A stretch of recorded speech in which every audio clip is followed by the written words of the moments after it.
Thank you so much for your patience, everybody. Welcome back. We are about to get underway with our very first matchup here on the B stream. I don't know if you're tuning in from the A stream or not, but G2 and DARKZERO are in action over there. If you didn't watch the preamble, it's another EU team that you might not recognize the name of, Wolves, formerly known as LFO and Vitality, going up against the Australian team Chiefs. Or, if you can't spell, and you say it very quickly, Chefs. Chefs. Chefs. The cooks in the kitchen. We're cooking in the kitchen. We say that only because I accidentally called them chefs when we were talking about it in the lead up, and I was like, Chiefs, my brain was still... Anyway, you hear some screams in the background. Maybe you don't. Maybe the mics aren't quite as sensitive as you, a Twitch viewer or a Twitter user, whatever you'd like. Clubhouse/Dubhouse is the very first map that we're going to see here on the B stream. Wolves will be starting on defense, Chiefs on attack. That means that the first and last bans will be on the shoulders of Wolves. And Hibana being banned out used to be quite common. Yep. But hasn't necessarily been a key strategy for certain teams. But you remove a hard breacher and then a second to follow, with Maverick also being taken off the board. And I'm sure you have some things to think about. This is very interesting because the Hibana really targets the basement bomb site with all those hatches. Maverick heavily targets the upstairs bombs of gym and CCTV. And then this bandit ban is supposed to fall down really is the nail in the coffin, because with Hibana and Maverick banned, this is arguably a very defensive-sided Clubhouse. But with the bandit being target banned away, there's now no real proper wall deny outside of Kaid and Mute, which means you can't trick the walls themselves, and Thatcher's also opened up. So Mute and Kaid nullified. Every single bomb site is now a bit weaker, but right before that bandit ban, they were really, really strong. So I would argue that with these specific bans, the Castle, the Bandit, the Hibana, and the Maverick, we kind of are on a neutral ground once again, but a lot of key operators are missing for both sides of these teams. I love the Castle ban. So seldom do we see Castle bans emerge at a top level of Rainbow Six. He is an often unloved and underappreciated operator, but guess what? He's not going to be in play at all. That significantly weakens any offsite roam on the top floor. It is not common to see a Castle when defending this bomb site. The very first bomb site that we're going to go to, that's the basement. But turning our attention still to those bans.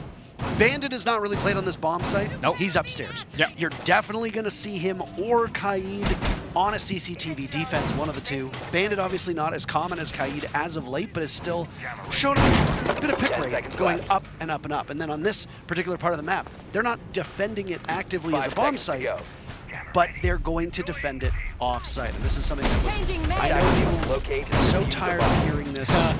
SSG roam. I know that everybody hates us referring to it as that because they inarguably popularized it, even if they weren't the team that necessarily came up with it. So you're going to see an awful lot of these Wolves players keeping some tabs on the top floor of this map, even if it is a basement defense. Yeah. The important thing to notice that with these operator bans, it affects every single bomb site in one way or another, not just one single element.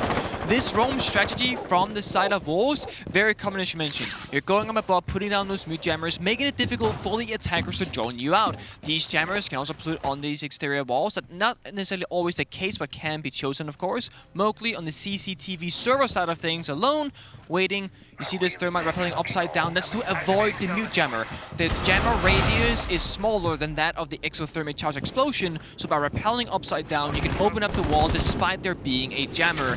It's not as simple for Ace. You have to go to that gym window, shoot the jammer from there, or get a line of sight, and then the wall can be opened up. This now puts Rise in a front forward aggressive position to try and take the initial combat, but only a bit of damage. When Finger on the board, that's not going to make a big difference. Drones coming through, a little miss and a whiff. They don't know exactly where the roamers of Wolves they are. They know that top floor is somewhere in this location. Hatch, of course, open up. Can't drop like they need to, but so far Rise can sit tight. Look at all this time being wasted by Rise. We talked about stats heading into this, and Rise is the first to fall. He was the very first line of defense. Mowgli gets the trade back onto an unrelated member of Chiefs, but this is a fantastic entry. They burned 90 seconds and found 2 huge kills on that top floor roam. The Wolves now seem to be settled for the rest of the bomb site. So those 2 bodies that they'd sent upstairs, well, you burn a lot of utility, hopefully you burn some time, and then you immediately bunker and hunker down and see how long it takes the Chiefs to then translate from that second floor to the basement. Absolutely, but with Valkyrie being up, that means that one of the players that is Rise right now can sit on those cameras as the Agile of Wolves and give good information. You have active secondary gadget of BB with a C4. I believe that's been pre-placed on the floor of Kitchen right now, so that's now active. That's going to be used with a Valkyrie camera. You have Shinka on the smoke with 3 Toxic Babes, and the attackers only have 40 seconds left. So yes, you're down a member, you have lost 2 players, but you forced out all 3 Adrenaline Surges in the finger. Boydie has no more nades because Sledge off the board. No vertical play can really be done inside of Kitchen, so now, well, Chiefs, they have to rush the bomb site down the main stairs of Blue because they have so few options available to them with such little time to follow as well. Well, there's only 20 seconds left, so little time is absolutely correct. First Toxic Babe's going to go out and force the bounce and balls to head over towards Mono. He peeks up, looking towards the default spot. There's nobody there. The diffuser being carried in and escorted as Shinka will need to turn his back, but this is not exactly the best target prioritization. It's a 2v2 with just a moment to go. This round is over unless that diffuser can go down. Digital will start. Bounce and balls needs to cover, but it's Shinka to get the final 2 kills. And despite a strong start, Wolves take the first round. Great clear, but again, the time is so low. They're forced into a arguably terrible attacking side because they're all coming from one front, from one angle. That's Moto Door and that singular breach in the church wall. They didn't get the kitchen hatch opened up. Blue hatch was closed as well, I believe. And they didn't get any vertical play inside of kitchen either. So they have to walk through one area, and that just means all the defenders have guns in one direction, with Valkyrie being open in the board. That means there's information available as well. So, great start, but really a lousy finish. On your screen, you saw that roam upstairs that we talked about by the Chiefs. And essentially, you have Rise inside a weight room. He loses that jacuzzi wall. He's getting pressured from the window. That's 2 players from Chiefs that are hunting him down, breathing down his neck. He has to essentially swing his way out of there. He is playing to die, in essence, and if he can bring one player from the Chiefs down with him, eat some utility in the process, then that is a massive win. And again, I want to reference Rise's stats. Heading into this event, he has one of the lowest ratings of any entry player in all of Europe, and might actually have one of the lowest entry stats across all of Tier 1 competition in Rainbow Six. His stats are underwater for a player where usually you carry that team. That round in particular is very deceptive because Rise is going to go 0-1, but he did a lot of work that isn't shown on the scoreboard. Burning time utility is actually a massive factor in these games. And you said Rise's stats, he's 0.81 in rating, minus 21 in KD, minus 16 on entry as an entry-ish player and roamer. So you are correct, Parker. His entry stats in particular we gotta look out for. Oh my, Bibu goes down to the Echo. Yokais will still persist, and it's a bar stage defense. Another thing we touched on before we got into the match was all 4 bomb sites on Clubhouse tend to be shown on land. In online play, or LAN play in the regional leagues if you're Brazil or in NA, you don't necessarily see bar stage show up that often. But when it comes to international contests, it is amazing that Wolves are pulling it out immediately. Second round, you go bar stage. A lot of teams very uncomfortable on this bomb site, and already the Wolves are down Bibu, already down the Echo, and it only took the first 30 seconds of the round. It's true, and I think this is also a natural progression due to the operator bans. Castle being off the board and Bandit being off the board, with as well the Maverick being banned as well on the attacking side, means that bar is a quite comfortable map. You only lose out in the Castle. Mowgli strides back, evening back the man count to 4 versus 4. And yes, Echo's off the board. You can no longer use that late in the round if Chiefs are running low on time, but you still gain the information. I believe it was a former teammate of yours who once referred to it as brain AFK, and P4, sitting by the weight set, does not realize that Digital governs the hard breach that was done, and then the opening that was created by him is worthy now as well as the secondary hard breach of Chiefs with an adrenal surge coursing through their veins past the halfway point of round 2. The team sit at a 4v4. There goes Rise again.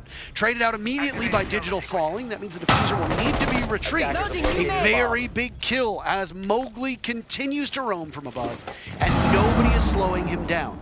The main obstacle for teams on a bar stage attack is to clear out that top floor. You need weight room control to pull off and execute. And so far, the Chiefs don't have it. They pay dearly. They get a trade back. Ethan picks up kill number 2 for him. Shinka falls. And it's a 2v2 with both players from Wolves in very low HP situations. The halfway point for P4's health. And with bouncing balls is kill. That means that there's only one member of Wolves left. They know where he is. P4 from above. A wonderful kill on the bouncing balls, but he can't outduel Ethan, who picks up 3 big kills to give Chiefs their first round. A little bit paused on that 1v1 because P4 saw he had down Diffuser, only 21 seconds left on the timer, and I guarantee you there was either a Yokai drone or a Valkyrie camera on the bomb side granting him information. I feel like in that position, you got the verticality, you got the hatches opened up. Surely you have site information one way or another, and even if you don't, at least you know Diffuser is down on the ground with the timer running low. You don't have to take the fight though, you don't have to swing, and what looked like a good recovery from Wolves, well, individually they fell apart. There were trades to start off the round, but in that later half they were destroying bodies for no absolute reason, or absolutely no reason rather, and Chiefs took great advantage. They won their gunfights. The LMGs really striking through, and bouncing balls, the star player of Chiefs, had a phenomenal time in that round on Sophia. Gotta look at the attacker repick as well. We haven't really spoken of it so far. We did talk quite a bit about it in the introduction before we got into this game earlier on. But right now we see it on your screen. Sophia into Thatcher and Sledge into Buck. This is because, again, with the Buck you can attack from below and you can attack from above. So more verticality, if you will. You don't need the nades that much unless you want to play around them specifically. And the Thatcher will just help you get around those pesky mute jammers on this gym defense. This is one thing that I think both the Maverick and Hibana bans kind of covered up for you and I, is that Thatcher is available. Yes. And there's no Bandit, which means the jammers won't do anything against the EMPs, and neither will Kaid. So there's always going to be this mind game between defenders playing mute and attackers playing Thatcher, because you can play mute one round and not the next one, but with attacker repick, as long as you drone out these exterior walls, you can typically tell if you need to attack or repick the Thatcher or not. That's what Chiefs saw. They saw the jammer on this wall, went from Sophia to Thatcher, and now they'll be opened up much quicker and much easier. No Bandit on the board means that maybe CCTV is a bit tougher to defend, but I mean, you've talked about when Maverick is available, CCTV becomes almost impossible to defend. There's no Maverick here, and yet the Wolves 3-site rotation, Nick, is Church, then main floor of Bar, and then back up top to Gym. It is a bit odd to see no CCTV. I think it's simply just a matter of the Bandit being gone. You think, well, we can play the Kaid, the mute, but again, the Thatcher being open is like that really weird situation that you don't normally see. And now, let me storming in through, but this is not the bomb side. Do not get too excited there. It is a gym, but with a slight extension. 4 walls are reinforced. There is a rotation hold the top red, nade below yellow pink. That's an injure. Well done by them. Will they get the secure as well? Another grenade goes out. Oh, and it almost nearly gains 2, and they end up falling in on him. P4 picked off by Boydie. First kill for Wolves. And it's the best player on Wolves by a country mile. Responsible for almost clutching the previous round. Ultimately went in Chiefs' favor. Mowgli, 4-2. And a big pick to try and keep the numbers somewhat even.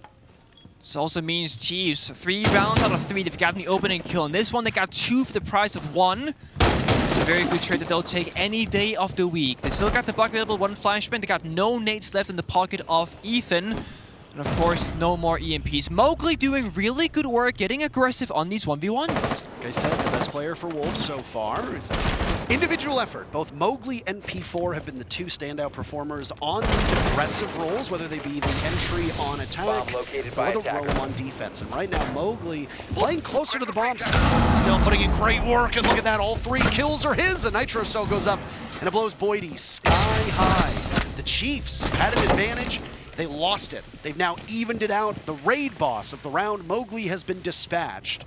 But that means that there's only 30 seconds left for the Chiefs to get into the bomb site.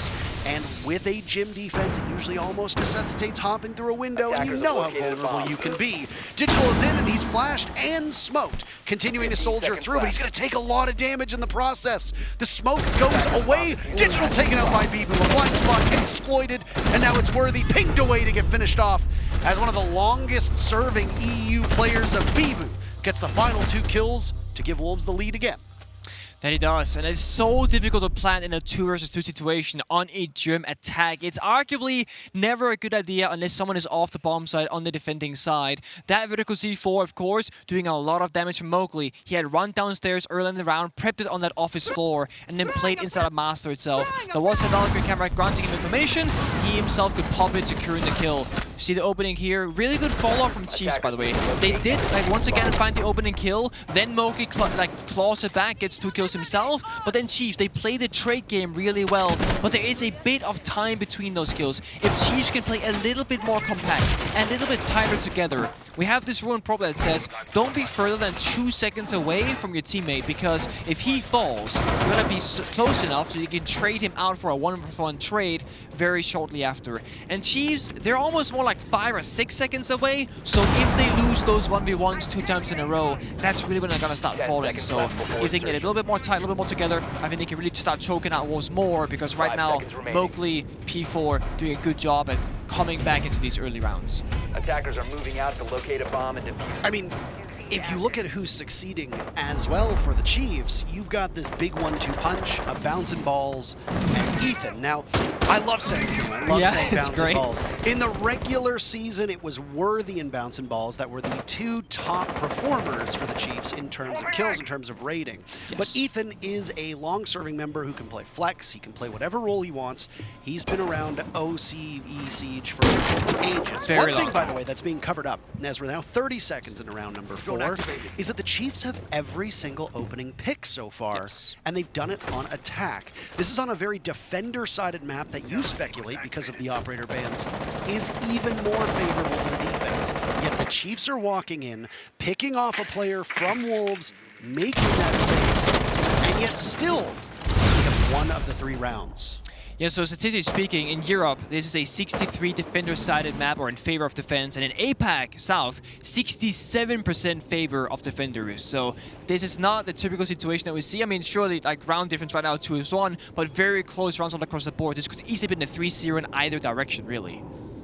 This is another bar stage defense on that main floor, which, again, a bit peculiar, I think you could say, just in terms of the site rotation for these teams. Still no CCTV has been shown yet, nothing played. There's utility being used across the map. Nothing's really happened in terms of altercations. Bibu down below with the Echo. He's just going to try to kill time and not die. Stay alive this time. The last bar stage defense for Wolves. Bibu was picked off early. Now, the Yokais still stay up, and you can still watch them, but you can't do anything with them after death. So he'll just sit and wait patiently. Should he die? This time around, he's survived well past the time needed. And it's Digital in a very similar position from before, but look at all of this utility being thrown his way. Again, another opening pick. The Chiefs get 1, but it's Rise to pounce on Boydie, and then Ethan falls to Bibu. Bouncing balls within striking distance, but he's watching his entire team fall by the wayside as the Chiefs pick up a third death falls on their shoulders. Wolves have lost Mowgli, which under normal circumstances is not great, but they've still got plenty of backup, and Bibu's stats as well, not too bad at all. Bouncing Balls and Worthy will need to work together. Grab that diffuser, neither of them have it, so objective play will be unlimited, especially with the numbers that we see. It's going to be a kill fest for the Chiefs. Can they narrow down the position of these last 4 Wolves players, or will they be found in the process? Well, there's one on the Bibu on the stairs.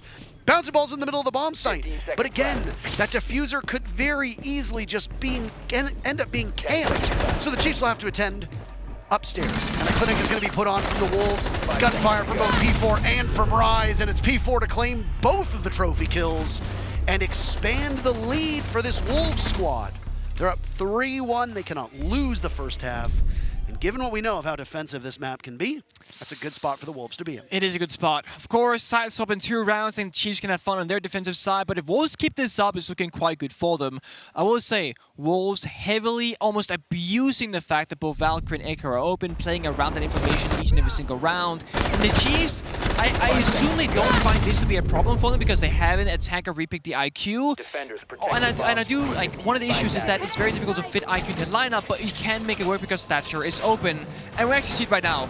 Boydie is going from Bug to IQ currently, and that is because they do agree that the information gain from Wolves is a problem. The vertical C4 is now 2 times so far in these 4 rounds, constantly getting swamped by multiple members of Wolves, taking aggressive gunfights, Yokai drones stunning you. It's too much to deal with. On this basement defense that once again will be a roam situation, you want to make sure that once you clear the map, you actually have an operator that can deny the information from the Valkyrie, that is P4. Because sure, even if you get a kill or 2 on the roam game like they did first initial round on that basement roam clear, they still had to deal with those dead players giving really valuable information, and that's what the IQ is going to deny this time around. Stussmean, however, no vertical play from the side of Chiefs except for their soft breaching charges from both Boydie on the IQ and Worthy on the Ace. So let's see if those guys can stay alive, because they're needed in the later stage of the round to achieve vertical domination of the kitchen floor. Vertical domination. Nice term, nice flourish.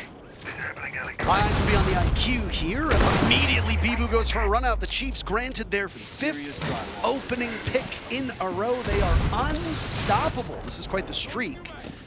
Doesn't mean much in terms of the actual scoreboard, as we talked about again. No. They've only won a single round out of the 4 previous rounds where they got that opening pick. This goes to show that the Wolves, not just playing the map, but also being much more restrained. One of the main criticisms of the Wolves that you would hear from the EUL talent and from fans of theirs in Europe is that they love to get maybe a little bit greedy, and they take engagements that they don't need to and not play with the rest of the team. Yeah. Well, here, they're far more cohesive, and they're taking advantage of the Chiefs, even though the Chiefs keep putting them at a disadvantage. You see things like this. Yep.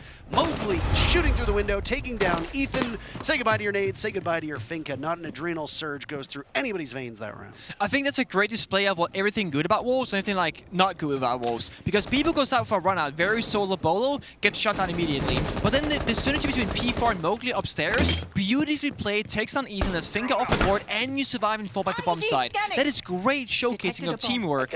So they know when to do it, or they know how to do it rather, but they don't necessarily always follow that pattern. The individuality sometimes gets the better of them, and that's why we see them with Chiefs getting the opening kill every single round basically so far. Now, 4 versus 4, minute and 7 seconds left. If you're on a tango, a very clear plan, this is fine in terms of time. Get the moto hatch, get the kitchen hatch, start doing vertical plays, set up this execute that you want to achieve. But most importantly, before you do any of that, or while doing so, Boydie has to find every single Valkyrie camera if possible, so that when the action comes through in about 20-30 seconds, that the defenders will not know where it's coming from. And it looks like that's exactly what the IQ is doing. Final 40 seconds and do or die with both teams at an even pace. A 4v4 sets us up. The Chiefs are edging ever closer to that bomb site inside a church. Again, downstairs, your prized possession is on church. There will be no kitchen take, but it's P4 holding down the fort inside a church. Is he a praying man? Bouncing Balls takes him out, so the Wolves again find themselves with 3 to match the Chiefs, and Bouncing Balls picks up a 3rd kill. All are his. No more, says Mowgli, as he picks up 2 of his own, leaving Boydie in a 1v2. Not a lot of time left, and he'll get tons of pings as it's Rise to give the first half to the Wolves. It's not over yet, still 1 round to go, but the EU team up 4-1 over Australia's best. New young talent. I mean, both in the NAL, in the EUL, LATAM, literally every single region, new young talent seems to be the thriving requirement for some of these teams, right? Young blood, really hungry players, phenomenal mechanical skill.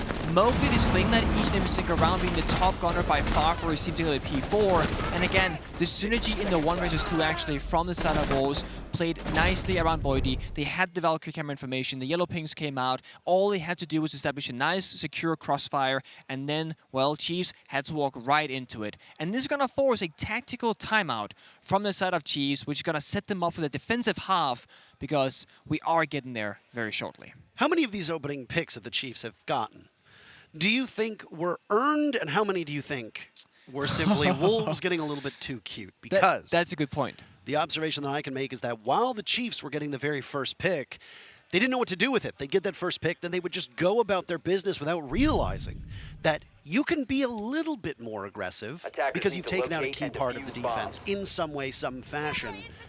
And instead, they would just go about the usual stuff. And the Wolves would be prepared for it. I think that's a valid question. I do think that about half of the opening kills is Wolves kind of throwing themselves at Chiefs, making it very easy for them. And then arguably the other half is Chiefs making good plays and hard cutting off rotations. But the main weakness, I think, is that both of those basement roam clears, the Chiefs did the exact same thing. Same players in same location doing the same positioning. And it was Wolves punishing them this time around because they adapted to that. They got the kill, they fell back, they succeeded much better. So one of the most important things about the highest level of Rainbow Six Siege Siege is that you do not do the same thing exactly the same way 2 times in a row, because at this level of play, a team will see it. They will find a flaw, find a gap, find an opening, abuse it, and they will punish you. And so far, that is what Wolves are doing. Another opportunity for the Chiefs to get an opening pick is P4 being hunted down on the rafters, or catwalk if you want to call it that. It's the very first CCTV cache defense for the Wolves. So Which means a bit interesting. all 4 bomb sites. That is correct. Quite a nice cornucopia that we have here. And just once again showing that a map like Clubhouse, as teams start to get more comfortable with that bar stage bomb site, which went 50-50. Yeah. First attempt, Chiefs win. It's the only round that they've won so far, and it's on the non-traditional bomb site. The Wolves had their number the second time around. Even if it did come down to a 1v1, if you recall, the Chiefs losing that due to that aerial superiority. Yeah, it was the Finka against the Valkyrie, I believe. It was P4. Now we see Versus Ethan, P4. that is correct. Yeah, there it is. Now we see P4 on the catwalk. So again, playing up on that high ground, rising some damage from down below. That's the Finka. It's Ethan doing critical damage from below. Oh, actually, Boydie and Ethan, they're both doing it together. Such a treacherous spot to play in, and there you go. These depth charges, as they're Those 4 called. nades. Well, you use them, and it's always funny to see the Jaeger get killed by a nade because the ADSs don't work through the floors for 6 rounds in a row. But the Uncontested. thing is, though, right? What about Catwalk? P4 now has Magnus on Catwalk rafters. He's going to be so hard to clear. He's almost dead. Fair I was going enough. to say, speak of the devil, and the Speak devil of the shall devil. appear. Yeah, there are 3 flashbangs from the side of Digital. That is really the only piece of utility they have to clear out P4. So unless he dies to a gunfight, which is obviously very likely given his health situation, well, Beepo's there to assist. They are in a comfortable position from the side of Wolves. And Chiefs, they have to be the ones making the moves. You said it, Parker. They find the opening kill. What are they doing? Do they play more aggressive? So far, no. They got the opening kill. Well, there it is. They're watching it decide. They just are in, and they've got full control. The Chiefs looking for one more Diffuser. round if they can, but there goes the diffuser. Surrendered inside a garage. Shinka still has access to those red stairs with Mowgli side by side, but no utility. All toxic canisters have been used. The Wolves will hold on. If they have information as to where the diffuser is, it will necessitate that the Chiefs fight them back. Shinka goes down to Boydie, and it's all on Mowgli. Lights up one, but can't do more than that. Up on the catwalk, Mowgli has to watch multiple angles. This is tough. He knows that one is coming, and he does some damage, but there's just too many angles. The Chiefs managed to stick the landing on that very final round. A comeback. Well, with the Chiefs going on the defense is still very much possible. They kept it as close as they could, but as the teams swap sides, the Wolves emerge with a 4-2 lead. I really hope that when Chiefs took that timeout on round 5, just before the one we just watched, that they spoke both about our final or their final attack as well as their beginning of their defenses, because getting that final round is huge for them. 4-2 scoreline in this particular matchup is actually quite decent. It also gives you more room for error once you go on that side swap. But if they're not as prepared on the defensive half as Wolves were on their defensive half, it's going to get quite ugly, I believe. The weaknesses of Chiefs is not something that I expect from the side of Wolves. I think, in similar fashion to Chiefs, Wolves will do a good job at roam clearing, finding early kills and openings, and taking advantage of that. But I think Wolves will excel and play more aggressive towards that later half, finding more openings to the bomb side, and that's where Chiefs themselves usually fell short. They couldn't find the openings to the side itself, but they found the openings on the roam. In a similar fashion, the roaming basement is the 2-go preferred bomb site for both teams so far in this matchup. Difference is the operators. Legion being brought out to get those goo mines in there. Jaeger being brought, roaming upstairs as well. Melusi is stable for both teams, and so is the smoke. Worthy, the 5th defender on the Wamai. So they have the option to play safe on site with both the Jaeger and the Wamai. They have the option to roam aggressively as well with the Legion and the Jaeger. So they can play both ball games, and Worthy, well, he gets the opening onto P4. And Chiefs, they keep up their streak of opening kills so far in this matchup. And it's not just P4 off the board, it's the Finger. Adrenaline surges, Gone 6, 2 grenades, LMG. That leaves just Mowgli on Ace to do the aggressive duties now. What a convoy back to the bomb site for Chiefs. 7 rounds in a row with that opening pick, as you talked about. For any other team, for any other instance or matchup, getting all 7 opening picks should be a recipe for success. For the Chiefs, that is not the case right now, which again goes back to the conversation you and I had a few rounds ago. Is it partially Wolves forfeiting that pick? Or is it that the Chiefs don't know what to do with so many opening picks, especially against a team like Wolves, who can adapt quite easily? We'll see how the adaptations from the Chiefs play out on defense, but already they got that opening pick, and then they fell off. They did. I will say though, on defense, getting the opening kill and then doing nothing, so to speak, is a lot better than being on the attacking side. What are you going to do, run outside? That's what I mean. Exactly. But on the attack, you know, you get the kill, you gotta keep progressing.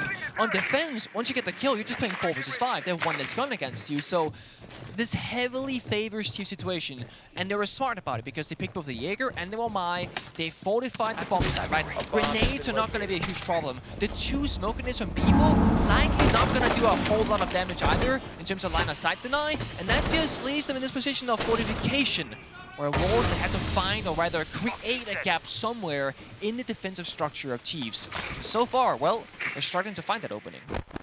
There's utility on both sides now with 1 minute still to go. As for the Wolves, well, they got 2 smokes and 2 nades to use. All their hard breach seems to have been thrown out at this point, so the Chiefs will eagerly greet them with 2 toxic canisters, a couple of impacts, but no nitro cell. So your only real opportunity to deny a plant lies in the hands of Ethan or in the guns that come with those 5 defenders. Nades get tossed out to dislodge any pesky defenders, and now Rise will lead the charge into Church as he drags across and takes out Ethan. No toxic canisters. Worthy immediately trades back before Mowgli silences him. Wolves keeping it really close on this engagement. There's a down onto Mowgli. He'll need to be retrieved as toying with that reinforcement. Shinka cannot outduel them. Bouncing balls, finishing off Shinka, and it's Beebo in a 1v2. The Chiefs are within striking distance. Digital sees him and finishes him off as Bouncing Balls credited with the very final kill. The Chiefs make quick work of that push from the Wolves, and they're within 1 round of tying this matchup. That looked extremely similar to that of the roles reversed before. And the only real difference was that the third wall on Church, well, when it came to the Wolves' defense, it was the left one that was soft, and it was kind of like flipped in this matchup. But other than that, similar story. You can't really get the walls opened up, you can't find the angles, you have to force your way into the motor door, and maybe the Church softball if you have managed to open it up, and it becomes a defender-sided situation.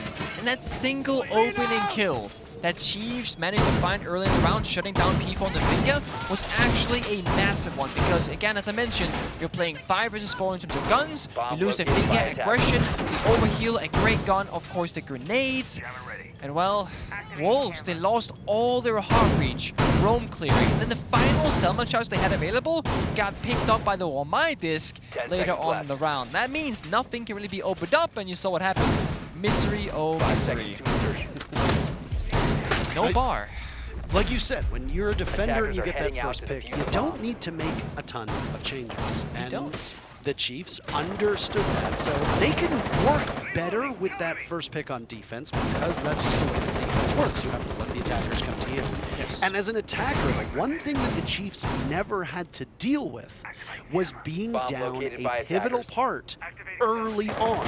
Through 6 rounds, the Chiefs maybe traded somebody out, but you always got something in return for it. Always. So we got to see the Chiefs' plan in action. We didn't get to see that for the Wolves in the previous round because you know how crucial both a Finka and those set of nades are for an execute, especially when it comes to the basement. You're right. This looks like a direct attack for Jim. You have one person on the other side of the map on CCTV holding down the window area. That's going to be your sledge. Nades through, jump into the window, gets open and killed. People on sight. They're just rushing right in, and they're taking no prisoners whatsoever. The Chiefs have been boxed out, and look at that. P4 has the entire bedroom to himself, and there's so much room for activities. But returning gunfire. Down is Mowgli. Adrenal Surge goes out. It's not good enough. Worthy finishes him off. Still off-site, the Chiefs hold on to very crucial avenues. But now they have the daunting task of retaking. As the diffuser goes down, Shinka's got it in his hands, and he'll be easily able to complete this. The numbers for the Chiefs continue to fall away. The Wolves looking for the knockout blow, and it's Worthy and Ethan to work together. Both players right now looking to continue to hold this team in it, but you have to look left. Oh, right. This is the Kansas City shuffle, is when you look left, but they look right. Shinka goes down, or Ethan goes down to Shinka. P4 finishes him off. And the Wolves just bulldoze their way through the bomb site. The first opening pick of the match for Wolves, and they snowball All 4 players still alive. They get the diffuser down and they take the round.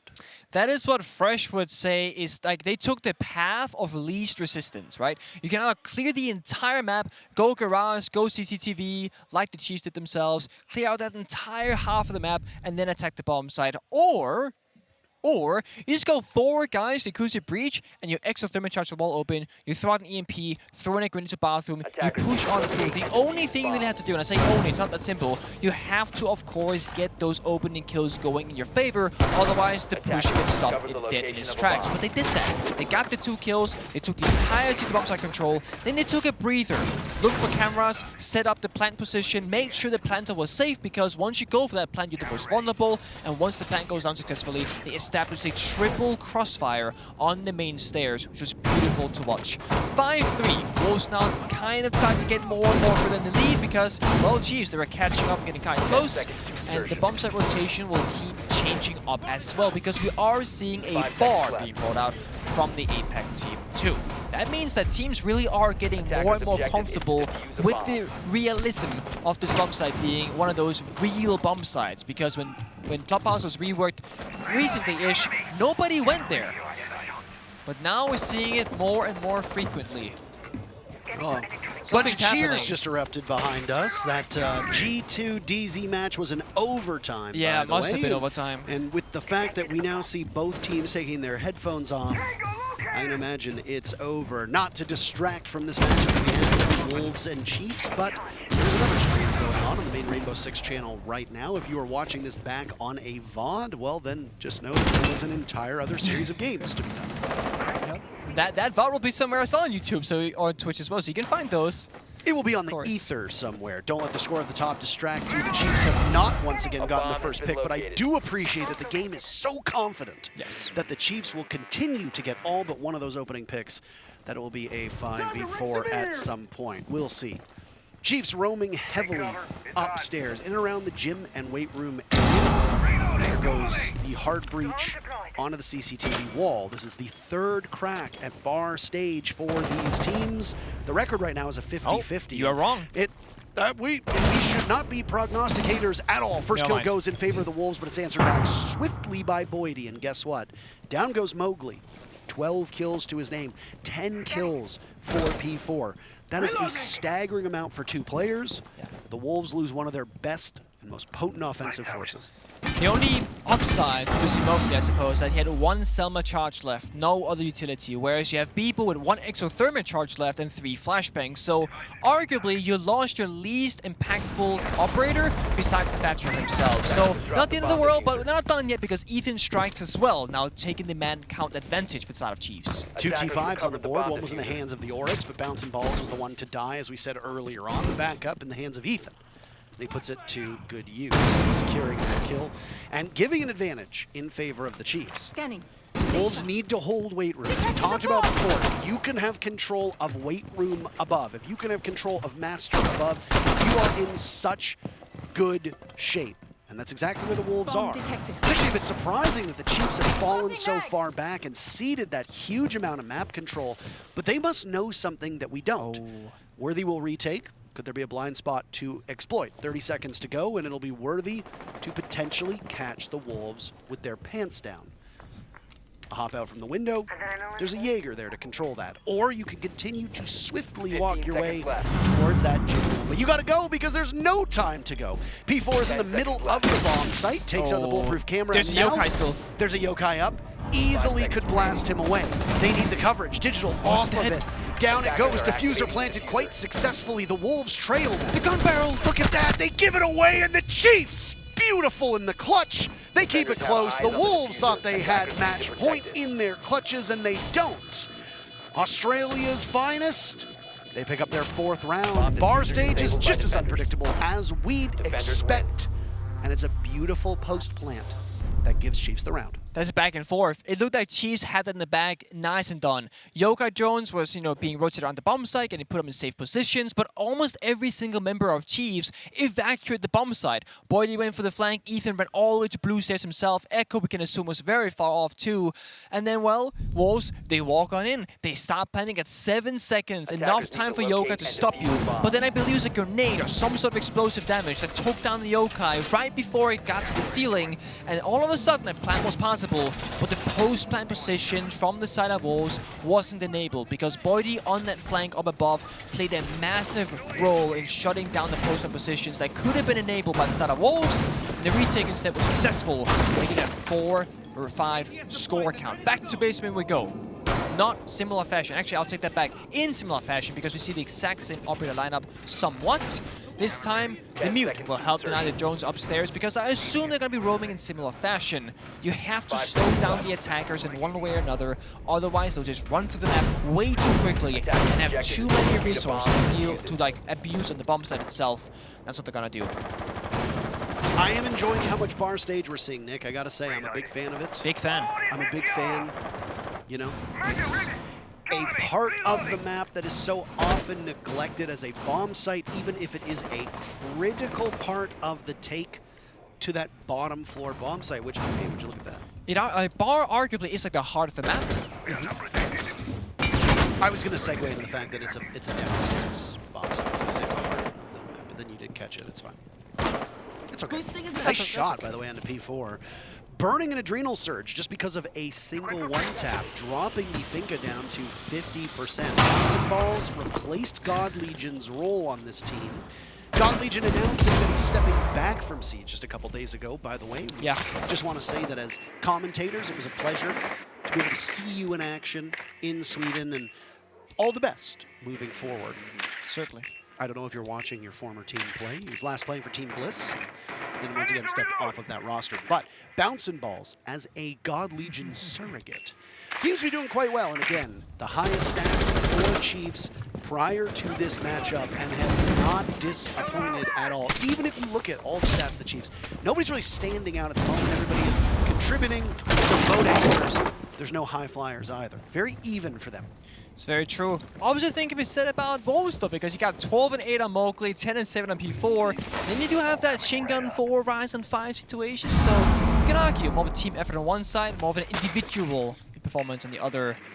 Both work, however. Rise in particular has not been putting in the usual performance. I don't say this to roast him, but the usual performance for Rise is not typically a 5, 6, and 6 if we're being frank. His survivability has been significantly better.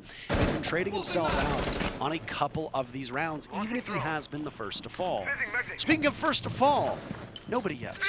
Here in a very crucial round for the Wolves, they can sit on a match point. If not, Chiefs take it, and it guarantees us all 12 rounds.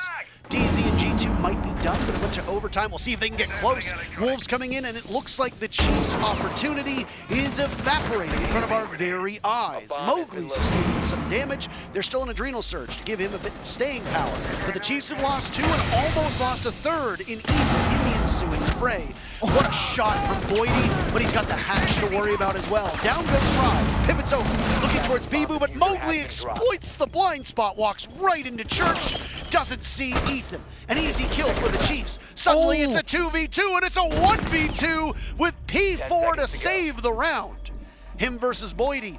But the diffuser will have to go down. P4 knows that it's there, and he catches Boydie from behind. The Wolves move to match point. Oh boy, the 1v1 looking the wrong direction. The very last moment you saw, the smoke was mid-flick to adjust his crosshair for the right entry, but it's too little too late. And while P4 on the finger in that 1v1 is deadly as ever. No adrenal surges was left, by the way, so no revive to his teammate could have occurred. It was indeed a true 1 versus 1. It was used to try and give some sustain to one of the players in the final moment. There you go, it shows on your screen. I think it was to try and top up Mowgli. One interesting stat about these first bloods is that the attackers have won the opening duel in all but a single round. That is very surprising for a map like Clubhouse, especially with the fact that right now it has been a relatively tight map, but the defenders do have an advantage. it hasn't really helped the Chiefs all that much. They picked up 2 of the 4 rounds that have been played on defense so far. Their bomb site rotation has taken them to everywhere but CCTV. One of the most common bomb sites only appearing once. That was at the very final defense for the Wolves, who right now are taking their tactical timeout. Yeah. And I find this to be very interesting. And I say interesting in the sense that you're also giving your opponents time to catch their breath. Yeah. When you take a timeout, your opponents get to talk, not just you.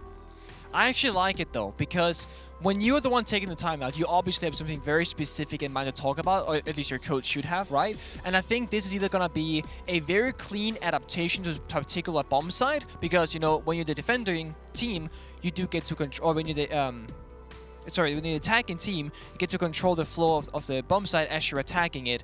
Whereas when you're defending, you can pick a bomb site. That's really all you can do. You gotta set up a problem and attack have to deal with it and solve it. So if the Wolves are given a timeout now, as they took, they now had a minute to talk about, okay, if it's gym, that's what we're gonna do. If it's basement, this is what we're gonna do. And they will have a great opportunity with coach input to really nail home what approach they want to take. Because remind you, last time the Wolves attacked this bomb site, it was 4 guys in Uzi Breach. It was a direct attack through the wall into bathroom, full site control.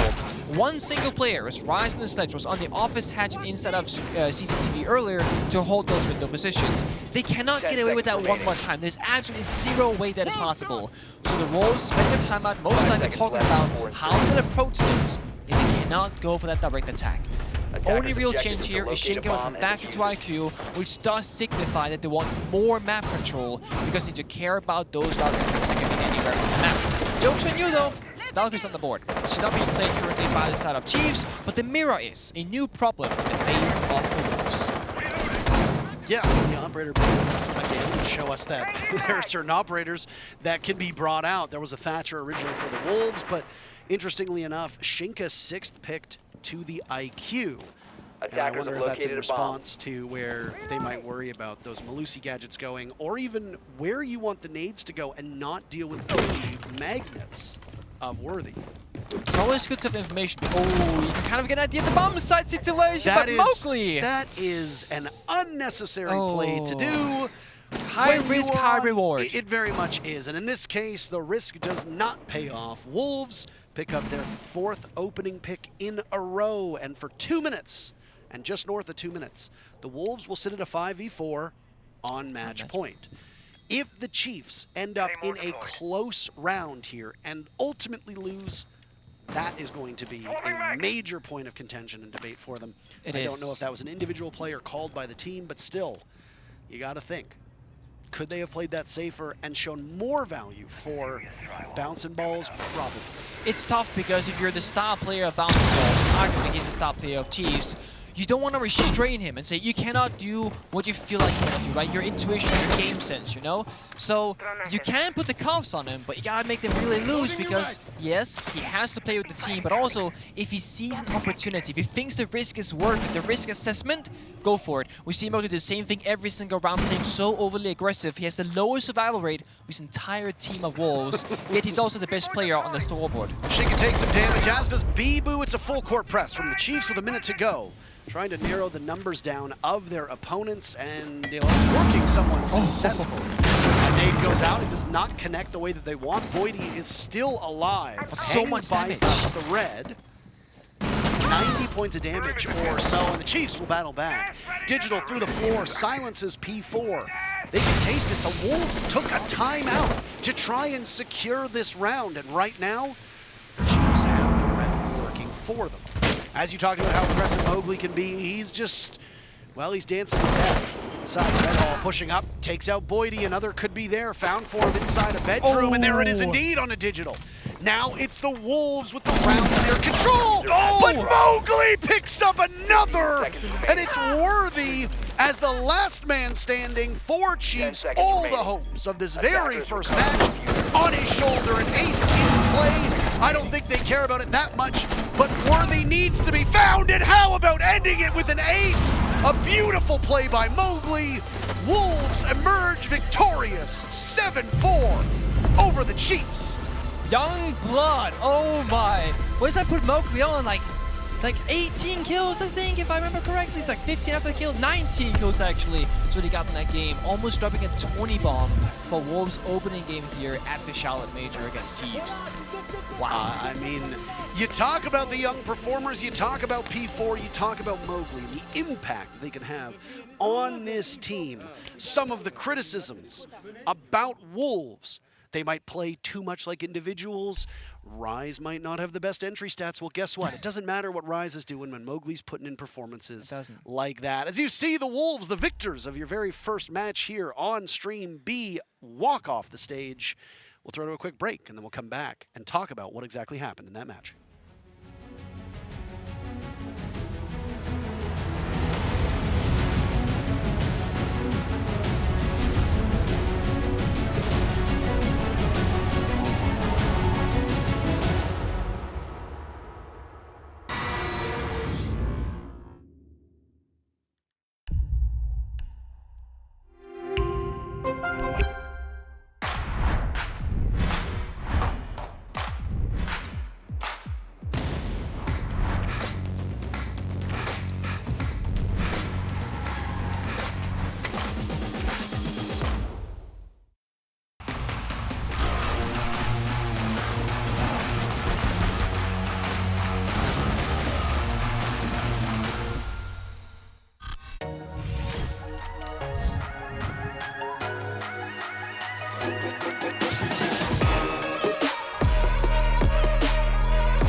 All right, everybody, welcome back. I don't know if you tuned in to either of the matches, DZ versus G2, whose result we're not going to spoil, but I am going to spoil, obviously, Chiefs versus Wolves, because you're here right now, and I assume you just watched the match that just ended. And, well, Wolves, not Dire Wolves.